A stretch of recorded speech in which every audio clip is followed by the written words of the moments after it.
سوال ہے کہ میاں بیوی وقفہ کر سکتے ہیں کہ نہیں کر سکتے، اسلام میں کہاں تک اجازت ہے؟ پیارے مسلمانوں، پیارے بہن بھائیوں، جواب جو ہے وہ نوٹ فرمائیں۔ ازل کی اجازت ہے، مرد عورت سے جماع کرے اور جب انزال ہونے لگے تو اعلیٰ تناسل کو عورت کی شرمگاہ سے باہر نکال کر انزال کرنے کو ازل کہتے ہیں۔ وقفے کے اصول کے لیے اکثر لوگ اس سہولت کو استعمال کرتے ہیں۔ شرعی اعتبار سے اس کی رخصت ہے۔ حضرت جابر رضی اللہ تعالی عنہ کا بیان ہے کہ کننا نازل علی عہد النبی صلی اللہ علیہ وسلم والقرآن ینزل۔ ترجمہ کیا ہے؟ ترجمہ نوٹ فرمائیں۔ ہم عہد رسالت میں ازل کرتے تھے اور قرآن اس وقت نازل ہو رہا تھا، لیکن اس سلسلہ میں ہم منع نہیں کیے گئے۔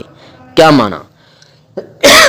کہ نبی کریم صلی اللہ علیہ وسلم کے زمانہ میں ہم ازل کرتے تھے، یعنی وقفہ کرتے تھے، اس عمل کو دہراتے تھے، اور اس وقت قرآن مجید بھی نازل ہو رہا تھا ساتھ ساتھ، لیکن اللہ تعالیٰ نے قرآن مجید کے اندر کسی بھی جگہ پہ کوئی ایسا حکم نازل نہیں فرمایا اپنے سونے پیغمبر حضرت محمد کریم صلی اللہ علیہ وسلم پر کہ ازل کرنا حرام ہے، منع ہے، یہ وہ کوئی منع نہیں کیا گیا۔ اس کا معنی یہ بنا کہ ازل کرنا، وقفہ کرنا بالکل جائز ہے، لیکن اس کا طریقہ کار جو بتایا گیا ہے ازل کا، کہ جب میاں بیوی سنت پوری کر رہے ہوں تو جب انزال ہونے لگے، فارغ ہونے لگے، تو اپنا اعلیٰ تناسل نفس جو ہے وہ باہر نکال لیتے ہیں اور انزال باہر کر لیتے ہیں۔ اس کو ازل کہتے ہیں، اور اس طریقے کو اسلام نے اجازت دی ہے۔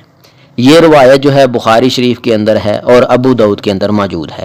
حضرت ابو سعید خدری رضی اللہ تعالی عنہ سے مروی ہے کہ ہم رسول اللہ صلی اللہ علیہ وآلہ وسلم کے ساتھ غزوہ بنی مستلق کے لیے نکلے۔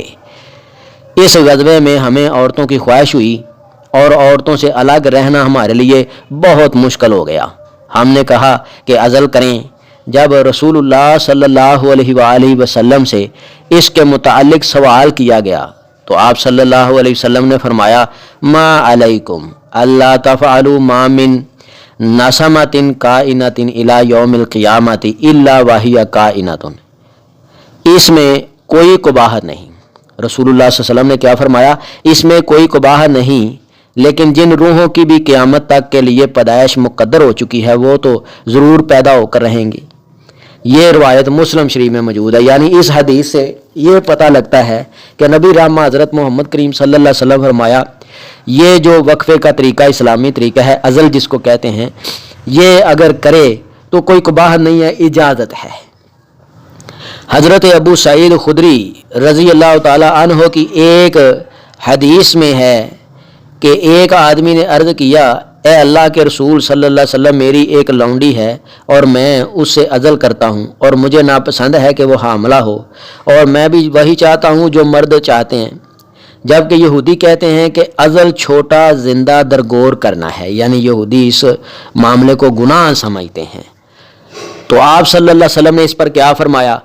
کذبت یہود لو اراد اللہ ان یخلقہ ما استطاعت ان تصرفہ۔ ترجمہ کیا ہے؟ ترجمہ نوٹ فرمائیں۔ یہ روایت ابو داؤد کی ہے۔ آپ صلی اللہ علیہ وسلم نے فرمایا یہود جھوٹ بولتے ہیں، یہود نے جھوٹ بولا ہے۔ ہاں، اگر اللہ تعالیٰ اسے پیدا کرنا چاہے تو اسے تم پھیر نہیں سکتے۔ یعنی اس حدیث سے بھی یہ صاف پتہ لگ رہا ہے کہ ازل کی اجازت ہے، وقفے کی اجازت ہے۔ وقفے کا جو طریقہ ہے اسلامی، جو حدیث میں ذکر کیا گیا ہے، صرف اتنا ہی عمل کریں۔ خلاصہ جو ہے وہ نوٹ فرمائیں۔ ازل کرنے کی اجازت اسلام نے دی ہے۔ ازل کس کو کہتے ہیں؟ صاف معنی میں آپ کو سمجھاؤں۔ جب مرد اور عورت ہم بستری کرنے لگیں تو کرتے کرتے جب فارغ ہونے لگیں، انزال ہونے لگے، منی خارج ہونے لگے، تو مرد جو ہے وہ عورت کی شرمگاہ سے اپنا نفس اعلی تناسل باہر نکال لیتا ہے اور اپنی منی باہر خارج کرتا ہے، انزال باہر کرتا ہے، فارغ باہر ہوتا ہے. تو اس کو اسلام نے عزل کہا ہے، تو عزل کرنے کی اجازت ہے، اس طرح وقفہ کرنے کی اجازت ہے. اللہ تعالیٰ ان باریکیوں کو سمجھ کے اس کے اوپر صحیح معنوں میں عمل کرنے کی توفیق عطا فرمائے. اگر آپ کو اس ویڈیو سے دینی فائدہ ہوا ہے تو حق بنتا ہے کہ آپ اس اسلامی چینل کو لازمی سبسکرائب کر دیں، لائک کریں اور کمنٹ میں اپنے خیال کا اظہار کرنا مت بھولیں.